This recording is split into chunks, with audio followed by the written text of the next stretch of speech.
Sandland é um mangá de Akira Toriyama lançado nos anos 2000, que recebeu uma adaptação para anime esse ano, 2024. Foram lançados até agora 7 episódios no streaming, e a temporada está prevista para ter 13. E no vídeo de hoje eu vou estar falando um pouquinho sobre eles e o que eu achei da história. Em um mundo pós-apocalíptico devastado por guerras, a água se tornou um recurso escasso, com o principal rio que corta o país estando seco, sendo o governo o único capaz de distribuir água. Só que por um alto preço, é claro. Nesse mundo, humanos e demônios existem, mas é claro que existe um preconceito contra os demônios, sendo taxados de maldosos por estarem roubando a água do governo para sobreviver.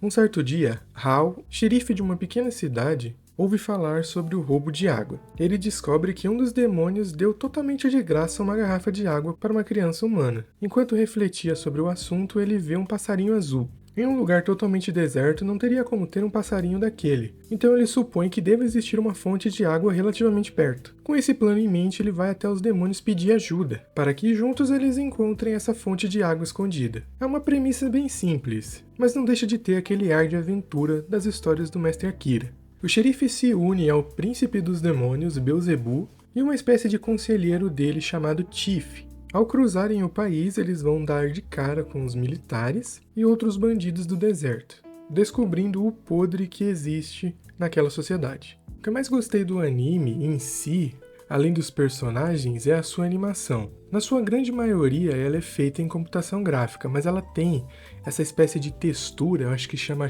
cel shading, que deixa parecendo uma animação 2D. Se não me engano, ela foi até usada no último filme de Dragon Ball, o Dragon Ball Super Heroes. Mas ele não é 100% feito dessa forma. Algumas cenas com ângulo mais fechado nos personagens são feitas em 2D. Também houveram algumas mudanças com relação ao material original, que é o mangá. Uma que eu posso citar, que acontece logo no primeiro episódio, é a revelação dos demônios roubando a água. No mangá é mostrado certinho eles conversando e eles orquestrando o roubo. Já no anime, demora para revelar que eles são bonzinhos. Nessa primeira parte tá tudo escuro, aparece somente os olhos deles, para parecer mesmo que eles são malignos, para da outra cena cortar e mostrar que eles são gente boa.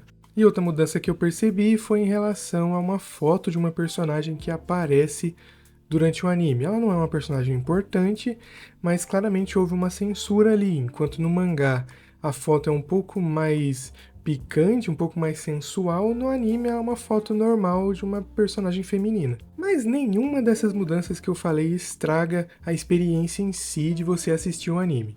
Uma coisa que eu posso adiantar pra vocês é que o anime vai expandir a história que a gente viu no mangá. Pra quem não sabe, o mangá ele é um volume único, então a história é fechadinha. E no anime eles vão expandir um pouco mais a história, mostrando uma nova aventura que os personagens vão viver. O anime adapta o mangá em 6 episódios e o 7º episódio já mostra essa nova aventura, já dá um ganchinho para essa nova aventura.